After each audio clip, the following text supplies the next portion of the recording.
Students, in this video we are going to discuss graph of concentration of reactant against time. So again we are going to discuss about zero order, first order and second order reaction. Students, in this case you can see that on the y-axis it is concentration and on the x-axis it is time.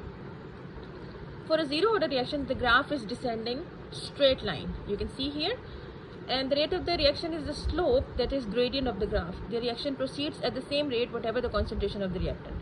For the first and the second order reaction the graph is a curve, and the curve for the second order reaction is much deeper than for the first order reaction. Okay, so this is the zero order reaction, this is the first order reaction, and this is the second order reaction. Now we can also determine the half-life and reaction rates. Students, you should know what half-life is. It's very easy, that it's the time taken for the concentration of the reactant to fall to half of its original value. So half-life, it's the time taken for the concentration to fall to half of its original value. This is the graph. It looks a bit difficult, but it's very easy. Students, again, this is the y-axis and this is the x-axis. On x-axis time and on y-axis it is cyclopropane concentration. Okay, so this graph shows how half-life is measured for cyclopropane to propene reaction that we studied earlier. Okay, so 3 successive half-lives are shown, and you can see here 1 half-life, 2 half-life and 3 half-life, third half-life.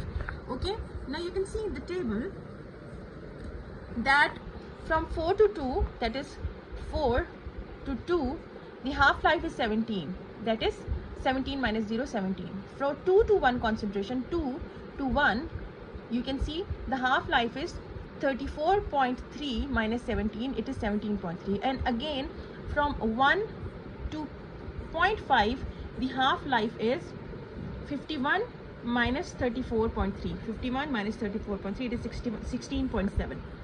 Okay, so it's very clear up till now that the half-lives are almost constant. So they are fairly close to each other.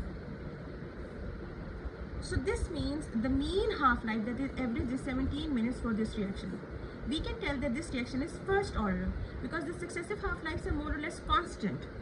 Okay, this is the first order reaction. In the first order reaction it's like this curve. In the zero order reaction the time for half-life and the concentration, it's straight line, and for the second order reaction it's deeper curve. Okay, so we can say that in zero order reaction, this is the zero order reaction, the successive half-lives decreases with time, and in the first